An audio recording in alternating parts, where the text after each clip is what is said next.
Record our conversations. That's what we do. That's how we do it. Our friendship is purely transactional. Hey, y'all. Welcome to Ice Cream You Meme. You weren't supposed to hear that.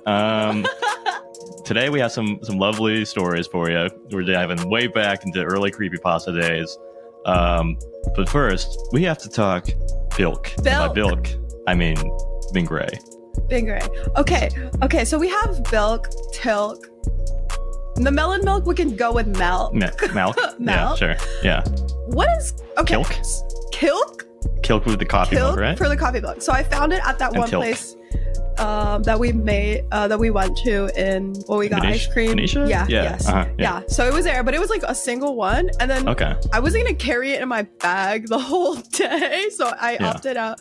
I opted to drink like a very weird Pepsi drink instead that they had. It was like white peach. Yeah. Pepsi How was that? Thing. It's like, okay. It's the same feeling that I got when I tried like was it the Coke coffee? Yes, I remember that. Oh my God.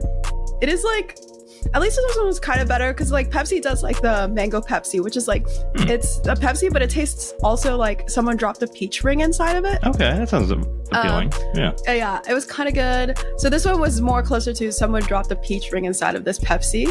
Yeah. But it doesn't feel icky. But I unfortunately didn't end up trying the Bingray Kilk. The Kilk, yes. Because it was gonna be warm in my bag. So that's fair. I where I get my Bingray has been consistently at grocery outlet, and they just have it like all in the carts in like the 6-packs, and they're all just sitting on the shelf. So I think they are shelf stable. Like the milk, I think is heavily processed, so it can stand up to it. But I believe I've tried every Bingray now that is available in the U.S., and so we need to expand our empire. We do. I know there are some Korea-only flavors, so we don't have any... Well, we have like one Korean listener. Very targeted. Hit me up. Incredibly targeted. Hit us up. You. I know you're hearing this. Please. Yeah. 감사합니다. And thank you, I believe, right? 감사합니다. Thank you. Yeah. Please. 제발 주세요. Please give us the goods of the Bingray secret products. Hit me up. I'll send you a list of the ones that I need to try. But yeah, I've tried the Kilk now. Kilk is pretty good. It's my God. It's about what do you expect? It tastes like coffee. I think that like the taro is still the top of my list. Really? Banana's a solid number 2. And then I'd follow it by like probably strawberry. I think melon's at the bottom of my list. I'll go strawberry, and then coffee, and then melon.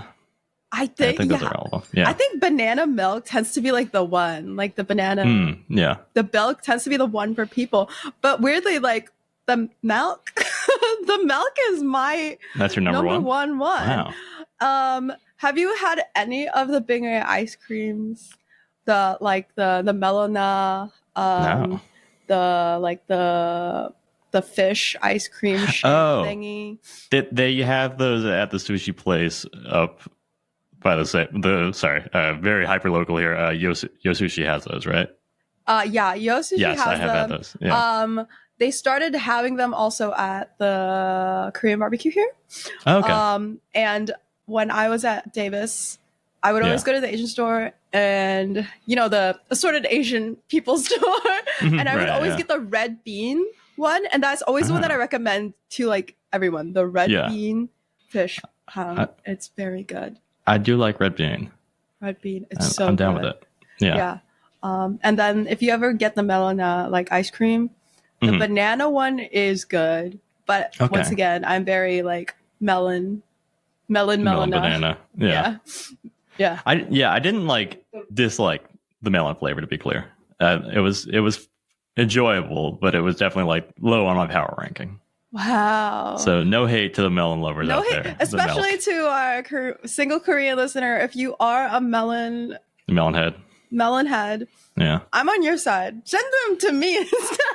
JD will gladly take the melon fingers. Melon Bingray. I will take all the freaking fish. Not the, like, don't send a fish. Yeah. Unless it's the bread, not the ice cream form. But yeah, we gotta expand our milk empire. Because I want the one that they have the banana milk one, but in the plastic one that looks like a Yakult bottle. Yeah. And I was like, I fucking want this, but I know that if I get it, I won't throw away the container. Like a fool. Yeah, I'll put pencils in it. I mean, it's reduce, reuse, recycle. It's responsible. It's plastic. You don't want to just throw that out. And it's huge. Yeah. All our hoarder listeners, I'm sorry for enabling you right now. Enabling you right now. But yeah, I literally love that. Freaking Bilk has taken over. Yeah. All the Bilk. During one of our streams, one of my friends said, like, the second I stepped into your stream, all I heard was you guys talking about Bilk. I was like, yeah, Bilk has taken over the pod. It fits. Okay, we're a cream adjacent podcast, and so we're gonna talk dairy products. That's gonna happen. We're gonna cream it. We're gonna cream it. We're gonna cream it up. Wait, have you frozen it yet? I got to do that. I got to do it. I got a couple. I'll freeze it tonight. Oh my god. The Bilk frozen? Yeah. Good. Especially like as it melts and you're just like, you have just a chunk of the fucking box shape. Solid Bilk. Yeah. Silk. Wait, no, that's the strawberry last one. Longer. That's a strawberry one. Yeah. The strawberry one could be Stroke. It could be Stroke. Yeah. Stroke. But yeah, Ben, do it. It's so good. Okay. Yeah. Very cool. I might drink one later after this. I think I got it. Yeah. I mean, really, it just makes me want more Bilk. And that's all our conversation has done so far. Everybody, we are not sponsored by Pink Ray. We have not seen a cent. Single cent. We would love to be sponsored by the Bilk makers, Pink Ray. Yeah. Give us that I Bilk, you Bilk. Because we've talked about it for 7 minutes. Yeah. We should probably get to the podcast part. That was really for our one Korean listener. Yeah, and us, of course, and to indulge our love of Bilk. Okay. Oh God, get right into it. Yeah, because today we're doing throwback. Today I'm getting into another icon of creepypasta history. One who is like, he's right up there with Slender Man. There's even like a Slender Man crossover, which we'll have to cover at some point because I'm sure that's going to be great. Was he featured in that one guy, the Barnes guy's story crossover? Was he there at all? He was mentioned, I believe. Yes. Whoa. So Jeff the Killer. He's everywhere. Something I didn't realize before. This is kind of a tidbit. I didn't fit this in anywhere else.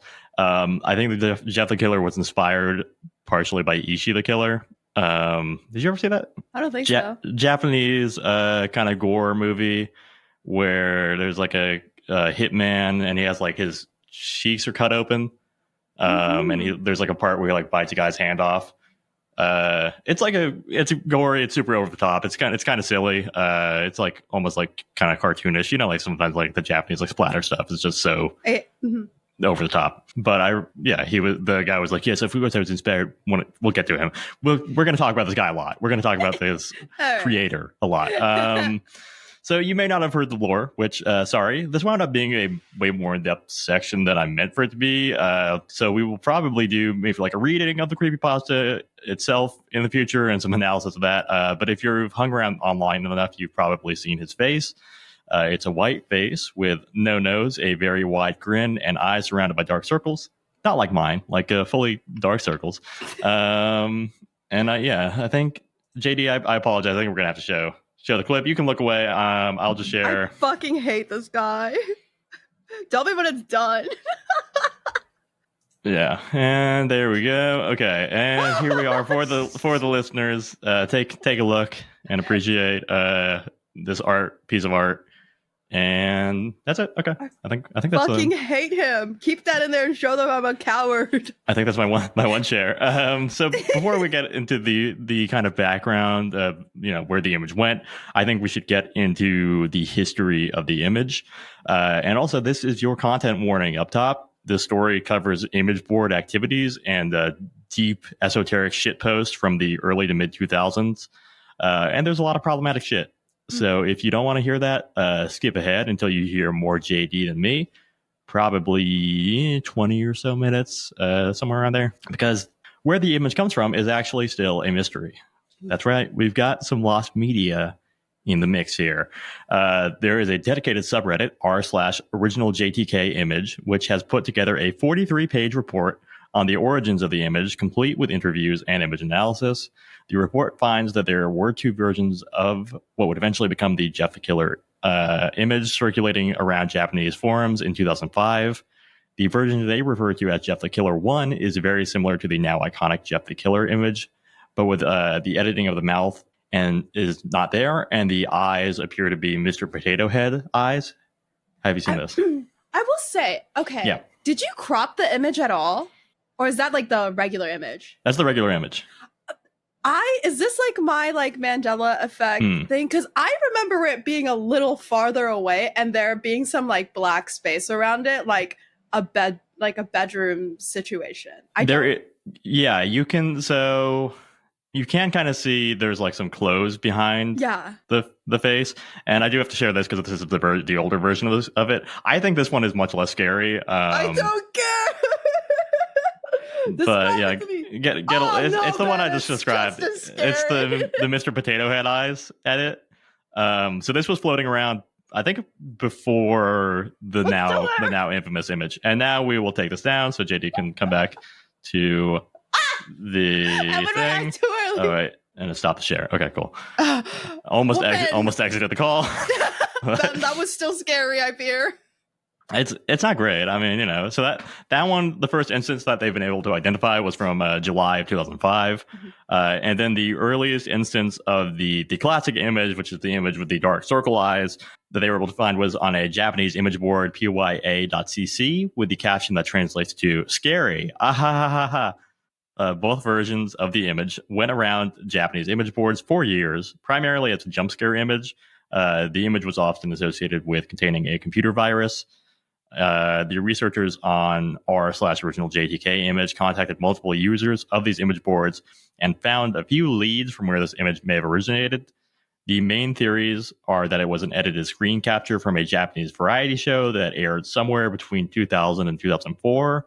And then the alternate theory is that it's an edit of a webcam photo from a woman who posted on these image boards, though that identity so far has been impossible to confirm. The image analysis conducted does seem to indicate that it's a webcam image, and while there's been no confirmation of identity, the most likely option is a woman known on some of those image boards back then as Mariko. Mariko was first posted online by someone claiming to be her boyfriend, who went by Suzakumaru, who posted images of her, quote, diet diary and her attempts to lose weight. So the image board users quickly started to mock her for her weight, and there were multiple threads about her in May 2004, referring to her as the net idol who would surpass Sonoko and Terumi.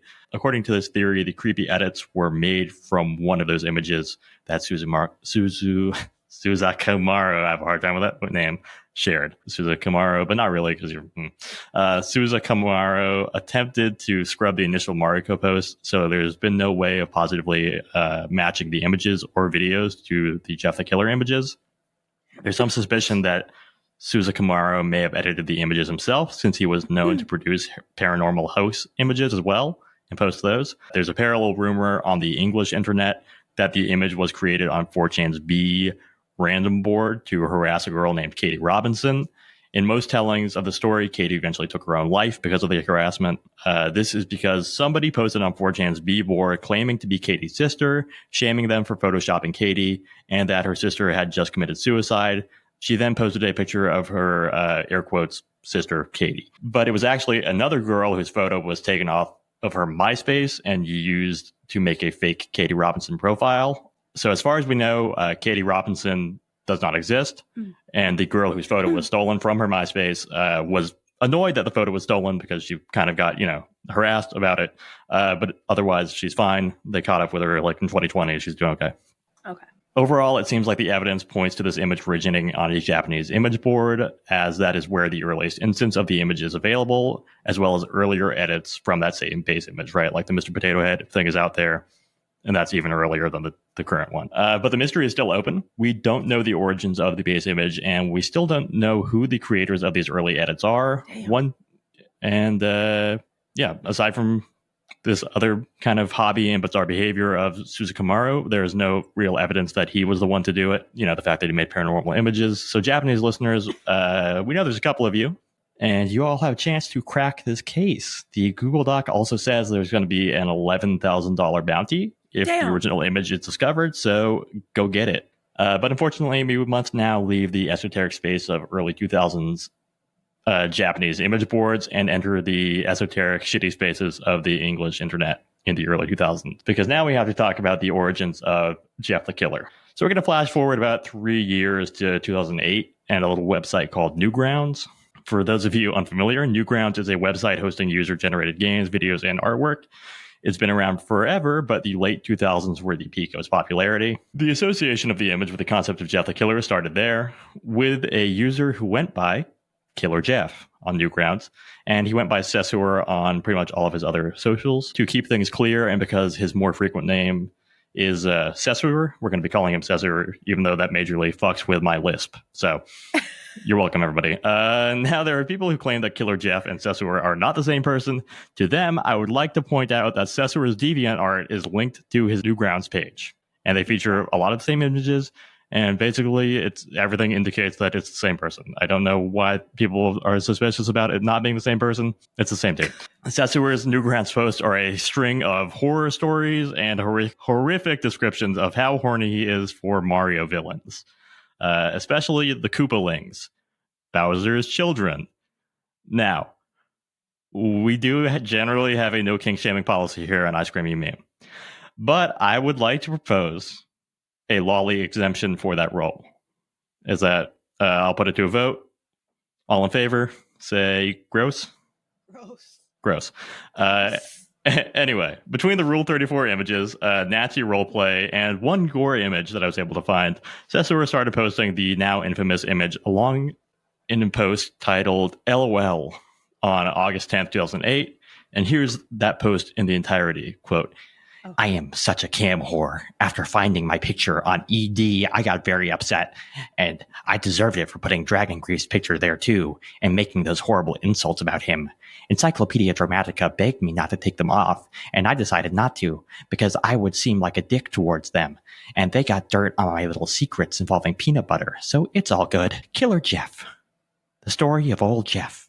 He enjoys horror such as ghost stories or slasher films. Have you ever met him in person? This man is what other people call bizarre. He's like Bloody Mary game, except you must perform it in the closet, turn off the light, sit down and cross-legged, repeat this saying 3 times while turning your head back and forth. He's in here with me. After the saying, close your eyes and call out, name Jeff. He'll appear by putting his face right up to you and proceed to yell and try to chant harm at you. To make him stop is to stand there and compliment him. Not doing so will result in a nightmarish field trip. You do the rest from there, worms. So, slightly different from what we now think of as Killer Jeff. Encyclopedia Dramatica was kind of like another shit-posting troll farm place on the internet. I don't know if they're still around. They posted a lot of like gore, and I think there was like a lot of CP stuff there. There was kind of up there with 4chan as generally being viewed as like, you know, kind of a dirtbag place on the internet. 4 days later, Cesur posted the same image on a post called, Hi, I'm Killer Jeff, and the text, I'm a nice guy.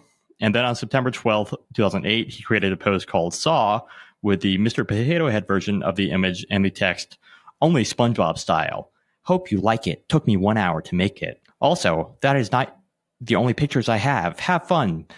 Because acid will do this to your face. Never handle acid, or you just might end up looking like me. Scary. It's very, very spooky. Now, you may be picking up that Cesur is now role-playing as Jeff the Killer. So a month later, on October 3rd, 2008, Cesur posted a YouTube video. His channel was taken down for copyright violations because he used a Pixies song in the original. I couldn't find the song. I just found that people were like, yeah, he used the Pixies for like this video, and so that's why it got taken down. But he created a new channel and re-uploaded the original YouTube video with like kind of a generic stock song in 2019. It's a slideshow of images with text on the screen. So here we have word for word Cesur's often forgotten origins of Jeff the Killer. Quote, Jeff the Killer. You might be wondering how his face looks that way. It's a long story. I'll tell it to you soon. Jeff's brother Liu. He was very popular and a ladies' man. He's a very nice guy once you have a beer with him. Jeff in his mid-teen years. In this picture, he was teasing him by wearing his glasses. This picture of a guy wearing glasses. Jeff was indeed doing the world a favor and killing the humans that infest this world. He'll fucking gut you. Me and Liu took this picture, by the way, and it's like a photo of a spider. Like, it's like a spider nest in like a corner of a ceiling. And also, no, the fuck he didn't. I found that image again. He didn't take that image, to be clear. I just need to poke holes here. Jeff is also good with children. And then he inserts a photo of a van marked free candy.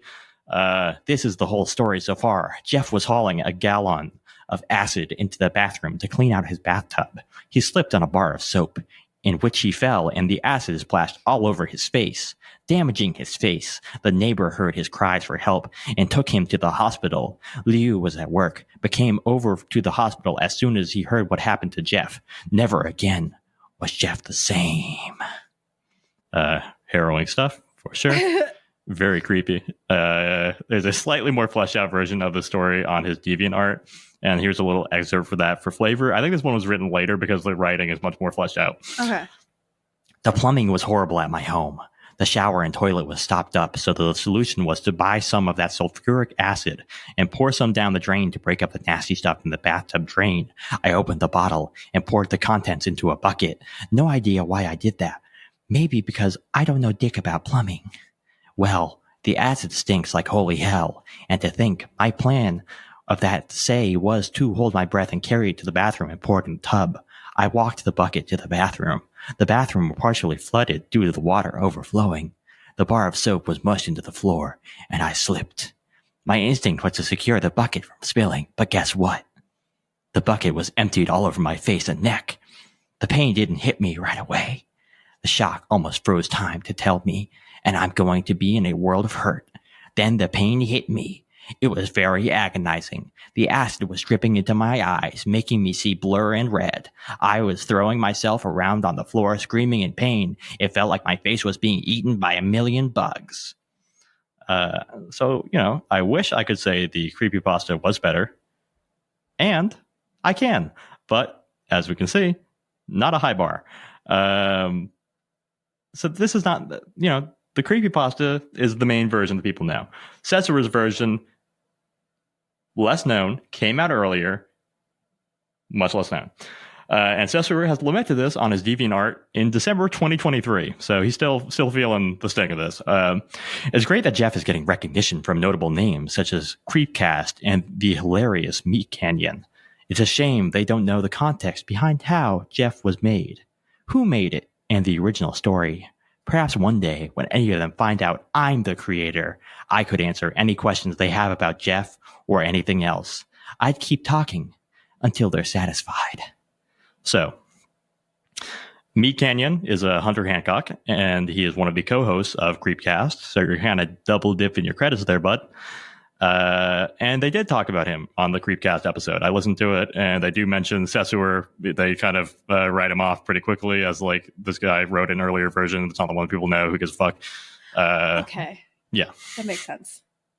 Yeah. So, not here though. Not here. Cesar, you're getting your time with us. Cesar is a bit protective about the origins of the Jeff the Killer story and the image, which he still maintains was his creation. And he's done this in online exchanges, including on the original Newgrounds post, where he has continued to respond to comments through 2023.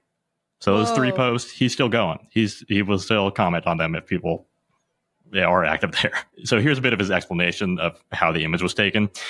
Yeah, 2005 was the day the mask was on, and then the second being photoshopped. It was originally nameless till I saw it again on Encyclopedia Dramatica in 2008 and decided to use it and call it Jeff the Killer because it seemed like it was getting traction and it was being on a well-known site. Thus, I decided to see if it can be a popular internet pick. In 2011, he became very well-known. I felt like a movie star, despite my face being hidden behind that mask.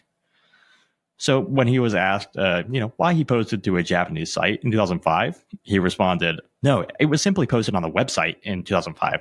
The first time they were ever posted was, if I recall, September of 2005. It's been so long, I wrongly remembered it being made in 2006. LOL. I reunited with it on ED and decided, hey, let's make a story out of this. It's a damn shame the mask was misplaced and lost in one of the homes. Really sucked. When asked what happened to the mask, he said, it's long gone now. The original place I left it has been cleared out too. I'll miss that home. If I had known the mask would be as popular, I'd have kept it safe and sound. I might just make a replica better than the original that would just fall apart with the slightest of movement. And that the mask was misplaced, neglected right after the pictures were taken with them. And when pressed further, he pretended to be dead.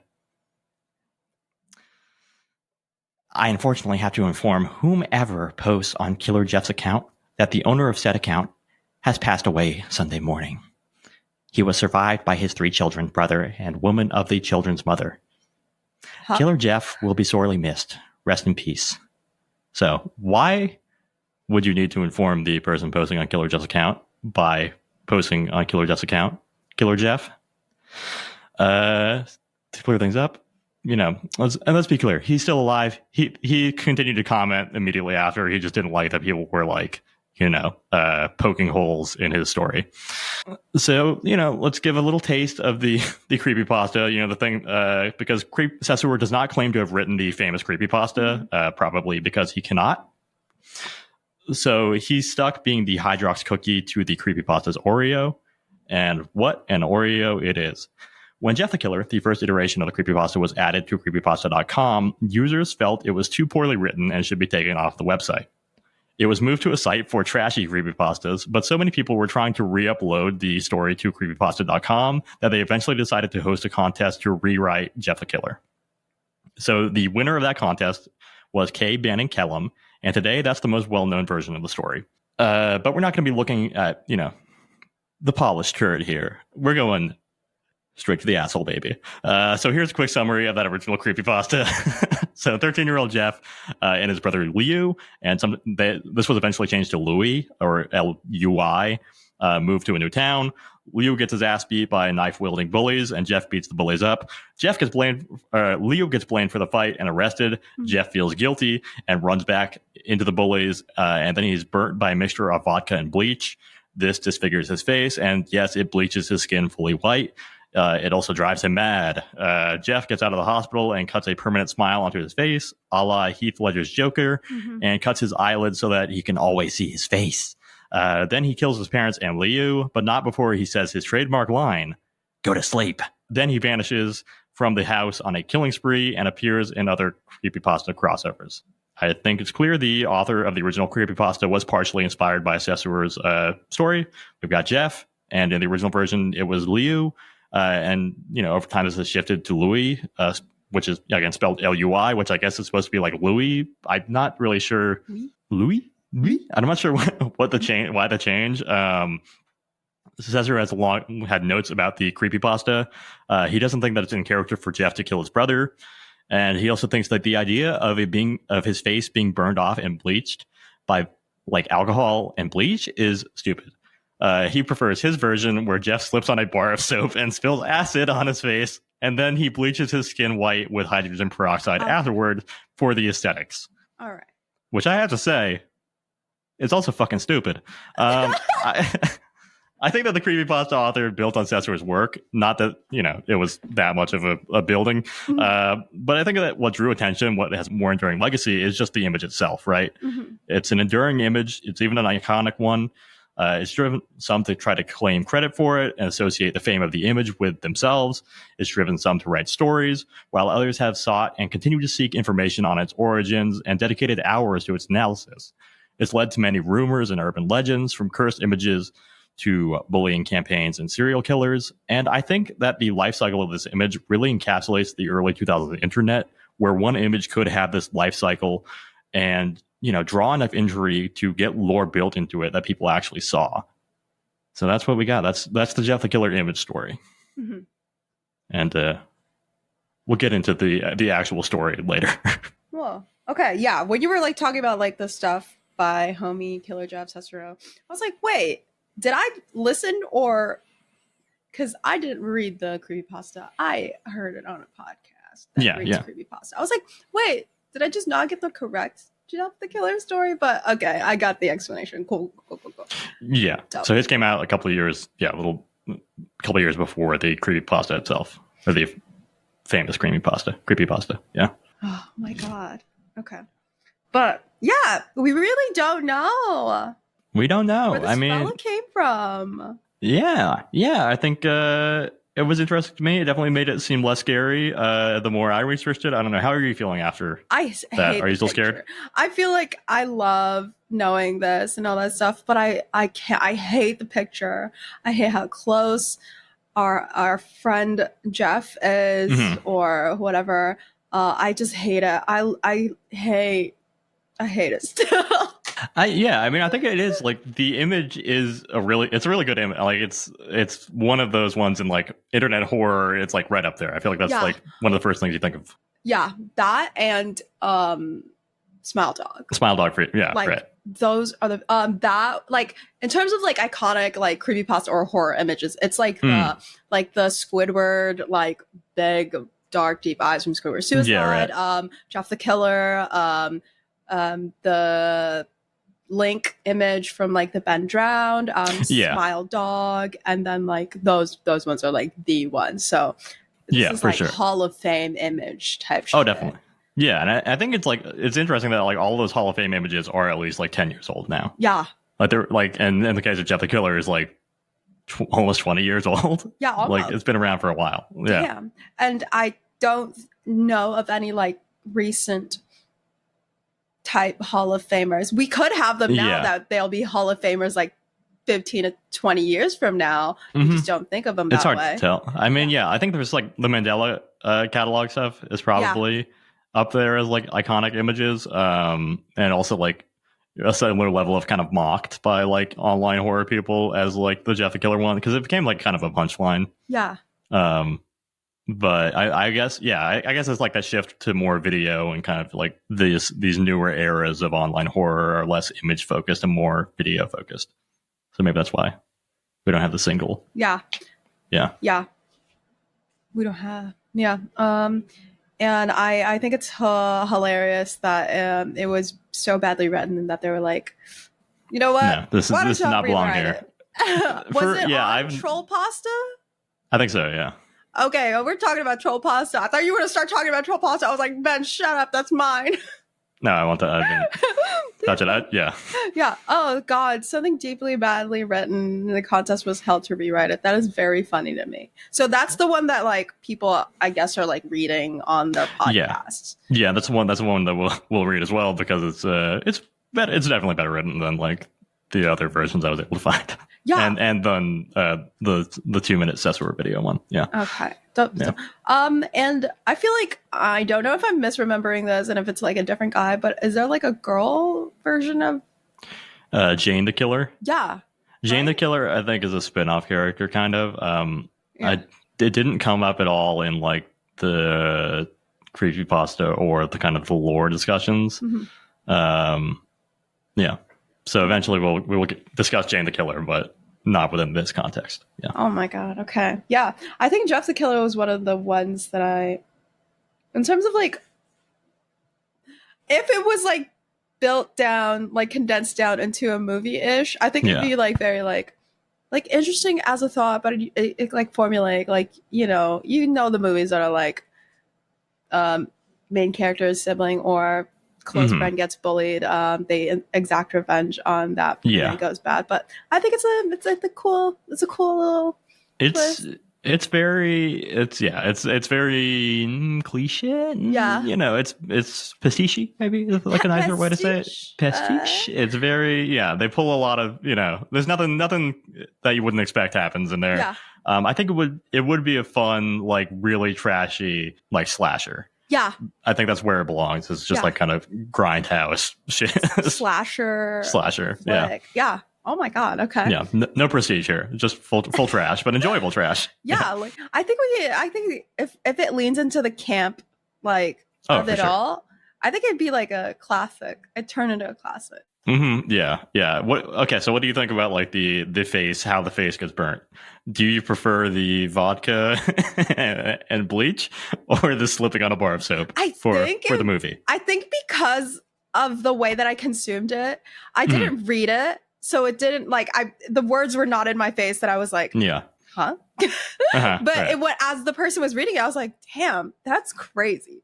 So maybe I'm kind of like leaning and liking the vodka burned seared because the bully fight I think is definitely, for a story perspective, works better. It drives the whole kind of revenge crazy factor. And like that kind of aspect of it, which I think is crucial for the slasher, and the whole brother revenge narrative. Because otherwise, what's missing from Cesara's thing is a motivation or like really any plot. It's just like an accident happens. That's it. Yeah, and it's kind of a silly, like Cesaro, like kudos to like thinking about screwball. It. Yeah, it's like a comedy like spin-off of the slasher film. It's like the scary movie version of the slasher flick. It's already like parodying itself, kind of, where it's like, how did I burn you want to know how I got these cars? I slipped carrying a bucket of acid. And like he got very defensive about the acid thing because people were like, why would you even have like a gallon bucket of acid? And he was like, if you were an adult, you would know that like cleaning with acid is like normal and like that's something like everyone does. Are you trying to make mustard gas? What the fuck is going on? I personally I looked it up. There are like, people do use certain acids as like bathroom cleaners. I don't think it's as common as he thinks, though. I don't think it's like in every person's cleaning repertoire to acid down, and definitely not by carrying a gallon bucket open. I think they come in like bottles. Yeah, I think if you were doing it, you already have the acid in the bathroom with you, and you're pouring it from the bottle. You're probably wearing a mask. You're probably like safetied up. There's some safety procedures to follow that I think the original Jeff the Killer was not, for sure. Yeah, so I like the. I once again, I think it's because I listened to it on a podcast reading, like the way that the person was reading, like the fight sequence, like at the birthday party situation. I was like, okay, this is a painting. Yeah. The creepypasta, I think, has to be the one that gets turned into a film. Yeah. Into a trashy slasher. Because and then maybe there's like an after the credits version where it's like the low budget like reshoot of it, of like, oh, it's the actor as it was intended. Just like so it's like, oh, wink wink, if you stay after the credits there's a little clip, but also there's a clip after that where it's like the same actor who's doing the original one as a nod to like Cesaro. So I think movie wise the rehashed version is fantastic. As a scary movie, like comedy spin, the Cesaro's thing is the one, but I do prefer the way it was the face happened in the rehash in the fight. Yeah, for sure. Yeah, I'm with you. Yeah. For non-comedy purposes, it's better. For non-comedy purposes, I like that one a little bit better. Oh my god. Jeff the Killer. Crikey. JTK, still out there. I don't know. Everybody get on that. Try and find it. God. Like, would you? Okay, like, I feel like this is the case for a lot of things that we cover for, like, the stuff that isn't found. Like, would you, like, say you made it, it's been almost 20 years of your silence. Would you then go, like, yeah, I fucking made it? Or would you just be like, fuck it?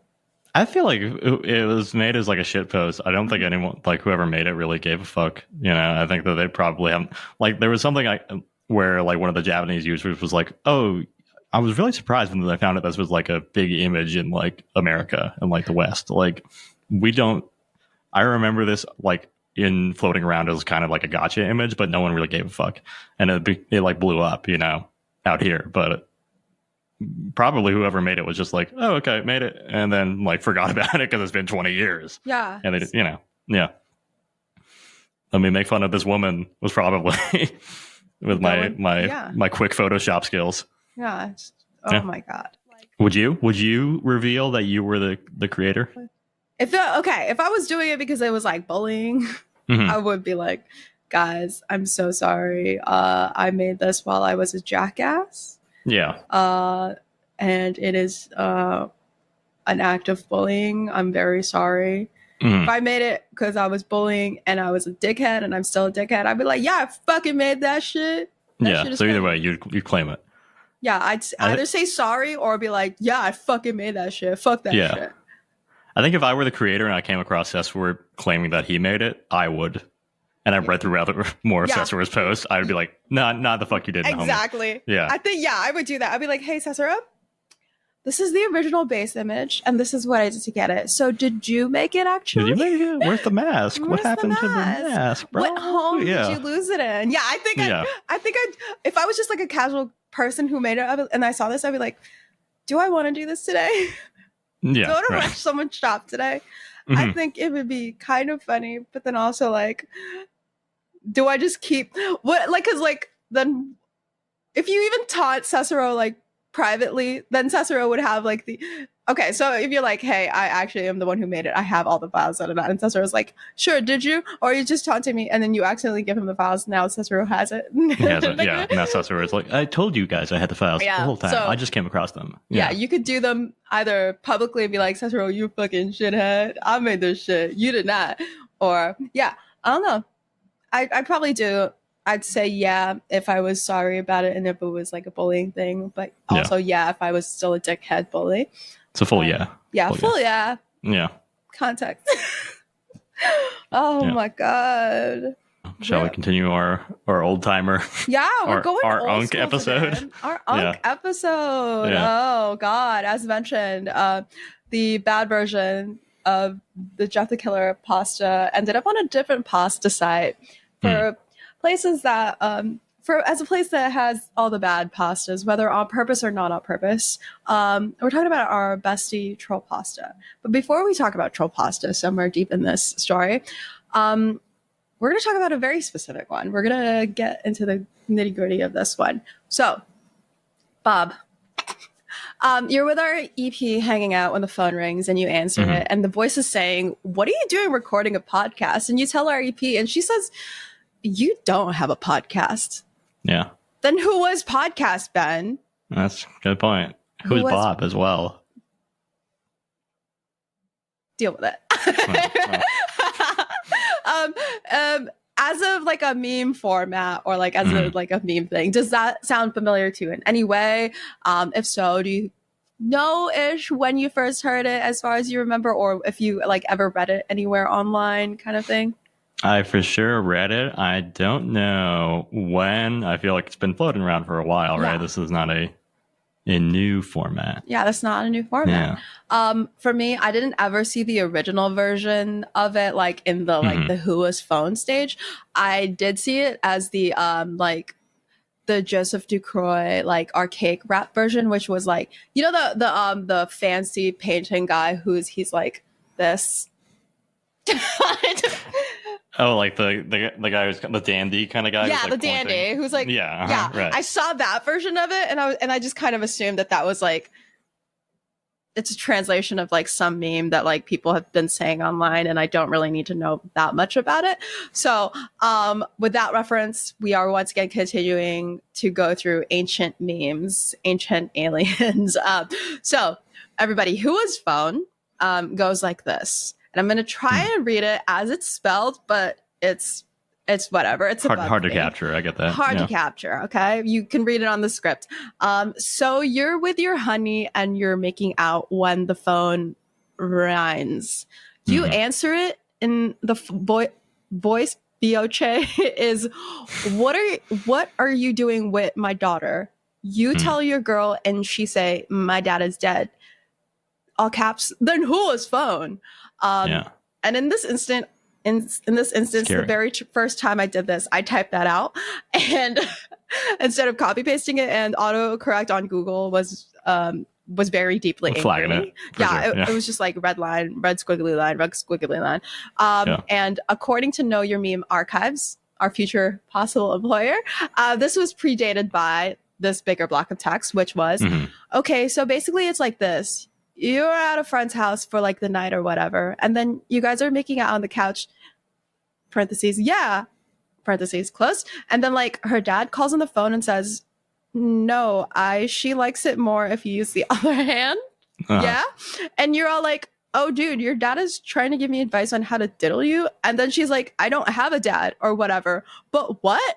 Who is phone? So that one's a little bit more fleshed a little out. more fleshed out. And this reminds me of that famous T-shirt that we see every time we go to Venetia. That's like, everything you do to my daughter, everything you do to my daughter, I do to you, brother. Yeah. I bet it's still there. No, Oh, for I sure. should have No checked one's when got my that. brother and I were there. We'll be the ones to buy it that eventually. shit. Yeah. I'm gonna buy that shit, okay? But yeah, to me, this is sort of reminiscent of that whole like thing where like, if you're here, then who's driving the bus or who's flying the plane bit of movies, but leveled up to like a creepypasta joke critique thing. Yeah. Who is phone is considered a troll pasta, which is a pasta that is written badly, often utilizing overused tropes, plot devices, character types in the story to like either critique, comment, or just shoot the shit. The meme is pretty influential in its simplicity and the whole play on the typical story beat of X interacts with Y, X mentions this to Z, and Z tells X that Y never existed, or that you never interacted with Y. Ooh, spooky. I'm going to read an excerpt of an example of one of the derivatives, but the less offensive version for me to read out loud from the Know Your Meme profile, which is the verbose edition, which is another type of like a meme format, meaning it's some the meme has been made to be very wordy, over-explained, and just straight up verbose as hell. So I only took a bit of it because this shit was very long. This is for the flavor. Yeah, for the flavor. Okay. This is the part basically where the person picks up the phone. Okay, so a voice that resembles that of an adult male proclaims, "What activity are you currently in the process of completing that involves having my female offspring attend?" You immediately notify your female romantic companion, and she educates you on the objective fact that the paternal guardian that she normally refers to as father has stopped living sometime in the past and is also currently deceased. If the details of the story are in fact the truth, then it is now your duty to answer the question of who is calling you and your romantic companion on your cellular phone. Never let me the read Reddit again. version. That was the Reddit version. Because, okay, first of all, the verbose edition does make a lot of things redundant, but like, for sure, father has stopped living sometime in the past and is also currently deceased is the same thing. It's redundant, but you can, whatever. You kind of have to in the verbose edition there. You really got to like be all in. Yeah, so that like whole 2-3 sentence was actually an essay by the time that it was completed as a verbose edition. Right. Yeah. But Who is Phone commentates on the use of "but X never existed" story beat that some pastas or stories in general tend to use. Simply but successfully, we get the idea of what Who is Phone is trying to poke fun at, satirize, or parody. However, it's not the only one that does so. This is where we go back to our friend, the troll pasta. The troll pasta, for the most part, does what it says on the tin. It trolls. It uses existing and very commonly done story tropes and characters and pokes fun at them, sometimes offering a bit of critique within the text itself. While Who is Phone isn't directly providing critique of the trope that it's playing on, we can sort of tell kind of by just reading it that the curtain isn't just blue for no reason, right?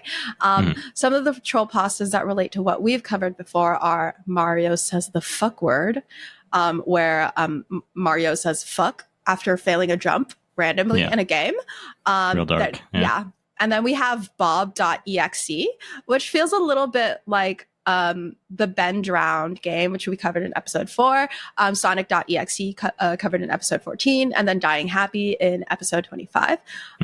However, Troll Pasta's website doesn't just host troll pastas, as Ben has said before. It also hosts pastas that apparently do not seem up to par with the usual levels of stuff that usually end up on creepypasta, because, you know, we've got standards here on creepypasta.edu.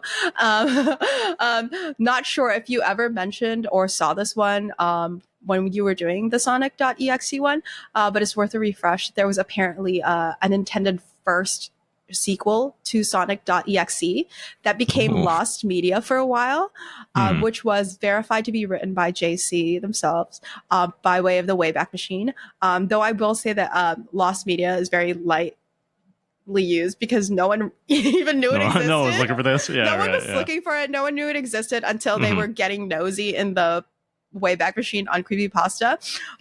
It was so badly done that apparently like either JC was like scrub Gotcha. or the people at creepypasta were like take the shit down, dude. Stop it. But no contest for that one. Yeah, no, we don't need you to rewrite it. JC will rewrite it themselves later on. And that's another tick on the Lost Media column. We do a lot of callbacks apparently on this episode. If you've studied well enough, if you listen to all our previous episodes, you'll know all of this stuff. But now that we know what a troll pasta is, let's talk about the concept and its relevance to writers and readers. For writers of troll pastas, in my opinion, it offers a way for writers to critique, whether directly or indirectly, callbacks to commonly done tropes such as the creepy seller, aka the person who sells the fucked up game in Ben Drowned or like in Endgame. The ending phrase that sort of is supposed to like creep you out, like in Data is watching, which the last line was, "Go ahead, out your door, I dare you." And then Jeff the Killer has, "Go to sleep." Oh, there you go. Jeff the Killer. There you go. That's the ending phrase. And then we have the general creepypasta parody, which is a troll pasta that directly uses the original creepypasta and substitutes it with like cringe stuff. Many others can be used. There's so many other tropes that can be used to create a troll pasta. These can also be used by writers to say like, hey, remember the shitty ass trope and how it was done in that story? If you did it bad, it makes the story shit. If you do it good, it's recognized that it's like a common idea, but it's also like, well, you did it kind of good. Good job. Like, for example, like authors of Mario Says the Fuck Word and Bob.exe use many concepts such as the creepy seller, and then Lost Media, and do it in a comical way to sort of poke fun at some of the badly done creepypastas of its ilk. For writers of creepypastas, in my opinion, it offers a way for writers to know what's considered cringe or overdone or badly done. It's commentary on how to not do something. You look at a troll pasta, something overly done badly, or a pasta that ended up there because it was badly written, like the original Jeff the Killer iteration, and it sort of tells you what not to do, right? You get the original version of Jeff the Killer and everyone wants it back there, but they're like, oh, it's actually so bad, we got to put on troll pasta. The writers who enter the contest to rewrite it now know what not to do when they're rewriting it, right? And like Mario Says the Fuck Word is very comical as like a story, but when you read it, you get the sense that this is like how you shouldn't do it. And like, no matter how obvious it is, that like, it's very funny that like the idea of like, oh, you're playing a game very casually and Mario fails a jump and he goes, oh, what the fuck? And then your mom walks in and hears that and you get in trouble because you said fuck. You're kind of like, okay, well, that's fair. I won't do that then when I write my pasta. Like, no matter how obvious it is, like, I just won't do something similar to that, right? And then for consumers of troll pastas and creepy pastas, where's my mouse? I hate this.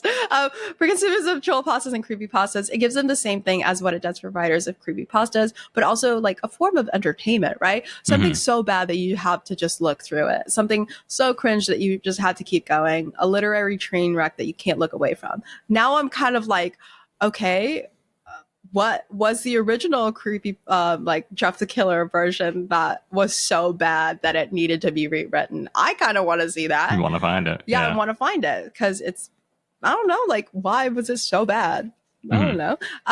Parody and satire is also funny for us because for the most part, it's not necessarily a critique of the reader, but the thing that it's parodying or satirizing. We are in on the troll pasta joke for the most part, as you can see from the comments on troll pasta articles. But sometimes we're not. Like, yes, a lot of this stuff means that I'm leaning into the concept of troll pasta as a way to commentate or critique on a concept, whether on purpose or on accident. So whether you're actually writing to critique something by parodying it or just accidentally doing it because being a hater is in your blood and at heart you are a letterboxed user, you're doing some sort of service to writers and audiences. And there I said it, you and your joke writing matters. Let's consider two troll pastas that we're familiar with. Bob, maybe not familiar with, but familiar with the original concept that it's parodying or satirizing. Sure. Bob.exe and Mario Says the Fuck Word. What do both of these pastas make fun of? What does it highlight in its parody and saturation of the concepts? What does it indicate about the story? Is it that overdone? Is it that it's badly done in a lot of it? Or is it that writers need to stop doing it, right? When you take, sometimes when you take in a troll pasta, just take it in for fun, but also like kind of sit through it and be like, okay, so what's, have your Cornell notes ready. Yeah, have your Cornell notes ready. Do fold it correctly because we will be reviewing it after. Like when you take in a troll pasta, consider like the original source material or like whatever it's parodying or satirizing, and kind of go like, okay, what is it saying about this existing concept, right?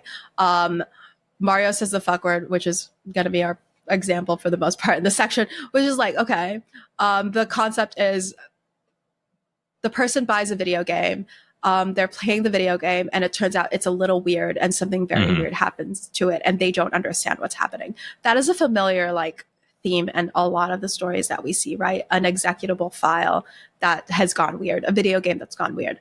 Why is it cringe or semi-bad in this one? But what makes it semi-successful in Ben Drowned? That kind of thing, right? What does it indicate about the story? How do you do this badly? And how do you try and not doing badly, right? So, not sure. Because for me, Ben Drowned was like semi-successful. Like the history of it, there's like a lot of things involving it, but apparently it still does get like made fun of for like the tropey use of like the creepy seller that like now you can't find them. They're selling it because something happened, like the mysterious seller kind of thing. Story tropes and themes exist for a reason, right? We can be heavily saturated by superhero films, fantasy films, films about haunted artifacts, films about haunted houses. Dear David, bad. I had to double barrel the camera for that one. Adam Ellis, you are my enemy. But we can also get versions that absolutely rock us because they kind of maybe step out of the box in some way or take on a trope in a way that we've never seen before, or just do the trope. Like we understand it's a trope, but they do it like well enough that we're like, I recognize this as a trope, a theme, blah, blah, blah, but it was done well enough for me to not be like, ugh, right? If you'd like my opinion on like what type of troll pasta I like the most, it has to be the ones that parody over like the satire ones. Because as a reminder, a parody directly utilizes the original thing to set the story. So think of like the Scary Movie franchise. Those are parodies. They directly use things like Scream, I Know What You Did Last Summer, Saw, The Ring, and other films in order to set the story. I think that gets me a bit more than satire, which is a thing that can work on its own. It stands on its own as a concept. Right. Starship Troopers is satire, which I do love. I love Starship Troopers. That is a movie that I have watched in full and did not watch behind the couch when my parents were watching it. Good movie. Yeah. But sometimes when you watch satire, you need a bit more explaining when you're watching something like that to say like, hey, it's satire, instead of like, this is generally a movie about like, yeah, serving. Sometimes that's why you get movies that like satire something, but are in the non-comedy space, because satire doesn't necessarily have to be like funny, right?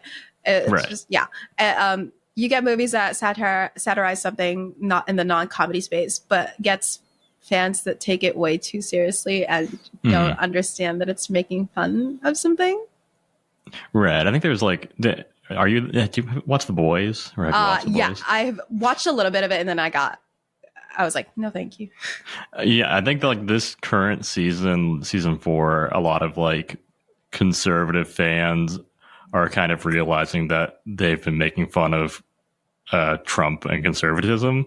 Yeah. And there's a lot of kind of like, they've gone woke. What the fuck is this? And it's like, they've always been, it's satire of America. Like it's making fun of us. It's making fun of you, and it's making fun of like corporations. And that's the thing with satire, is like not always immediately apparent who's being satirized. Yeah. Yeah. So sometimes that's why I like parody more, because it's like a lot more obvious. Obviously, like satire is like, you have to work a little bit harder at it to make sure that like the people who are in the know are like, oh, I get it. But the people who are not necessarily in the know can still take away at the end of the thing that like, oh, it was maybe like pointing out or highlighting this thing that's not necessarily like too great about it. Because satire, I think context wise, people think that it's always going to be like a funny, like a comedy nature of it. Right. Satire doesn't necessarily have to be like a funny thing. Because I was looking up like examples of satire beyond like Starship Troopers, and The Lobster was on there. And I was like, I've not seen this, so I can't say anything further. It's not funny, tell you that. I was like, I was told it was comedy. Funny. Yeah. So yeah, satire sometimes gets lost because you need a little bit more explaining for it to stand alone. Right. So next time you get a call, make sure you know exactly who is phone, lest you run the risk of being the star of the next troll pasta and badly drawn MS Paint art piece. But yeah, fellas, that's who is phone. That's troll pasta. Once again, we mind melded and did a troll pasta on them. The shittiest of creepypastas. The shittiest of creepypastas. Yeah. But yeah, who is phone? Who is phone? So the Mario says fuck. It is just the plot is just that the mom hears it. That's like it was just scary part. It's very short. That it's just like, hi, I bought a video game, Mario. I was playing it, and one of the jumps I failed, and Mario says like, he doesn't just say like, oh fuck. He like says a whole line of like, oh holy shit, fuck, blah blah blah blah, and then the mom walks in on him, playing and hears like Mario cussing, and the mom's like, what are you doing? And like smacks him around, throws him around, slam dunks him and stuff. So it's like it's quite literally like my mom hears my video game cuss and she thinks it's me and she throws me out the window. Right. Yeah. Okay. Yeah. Cool. Bob.exe is like, I'm really obsessed with Legos and I played a Lego thingy, and it uses a lot of like, and like some of the, I downloaded something, I bought a video game and here's a screenshot of it. It uses that aspect too of like, fleshes out the world of Bob. And just like, the Lego head piece, like it suddenly was showing up in my blah, blah, blah. So like, Right. Yeah. Okay. Well, fun. I'm going to have to check out some troll pastas. Yeah, you should. Since you are intimately aware of the Sonic.exe thing, I think you should read the original intended sequel. I think so. And like be like, why? You will understand then. Why it was taken down by JC and I was buried. Yeah, because it was apparently like a direct sequel. Like, it was written like maybe like the same year or a couple of months that it was done, and then for a bit everyone was like, does anyone even know that this was actually JC who wrote this versus like someone just making fun of it? And someone in the comments was like, I don't think it's real. And then they come back later like, I went back on Wayback Machine and it's real. It's real. Yeah. And I was like, cool. Good job on like looking it up yourself, commenter, instead of just be like, I don't think it's real. No. But, yeah. So, putting the work in. We appreciate you. We see you. We see you.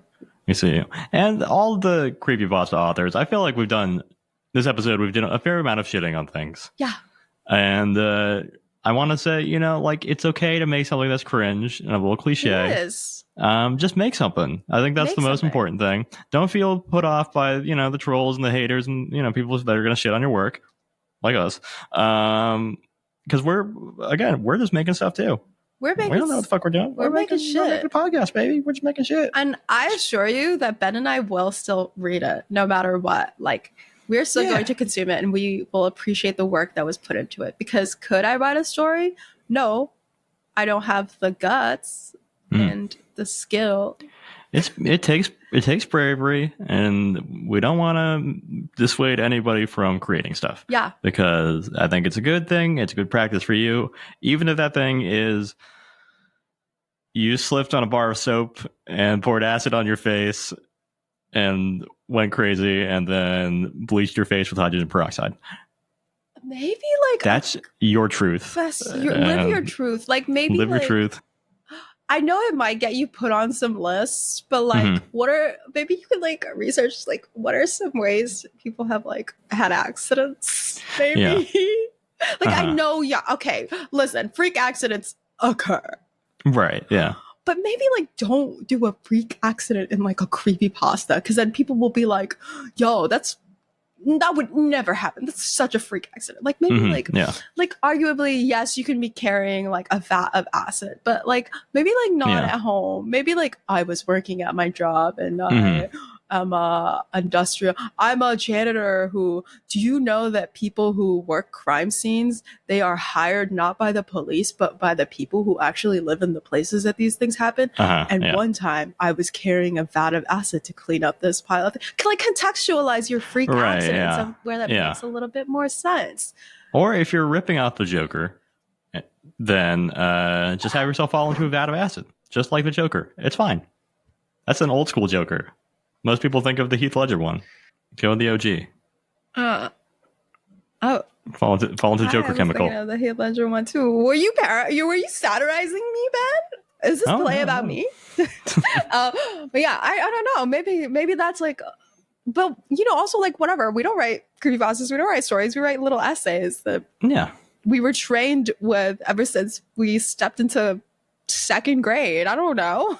That's right. We don't have the creative juice. We don't got the juice to make a creepypasta. We can do one funny one-liner at a time. That's the best we can ever hope for. Yeah.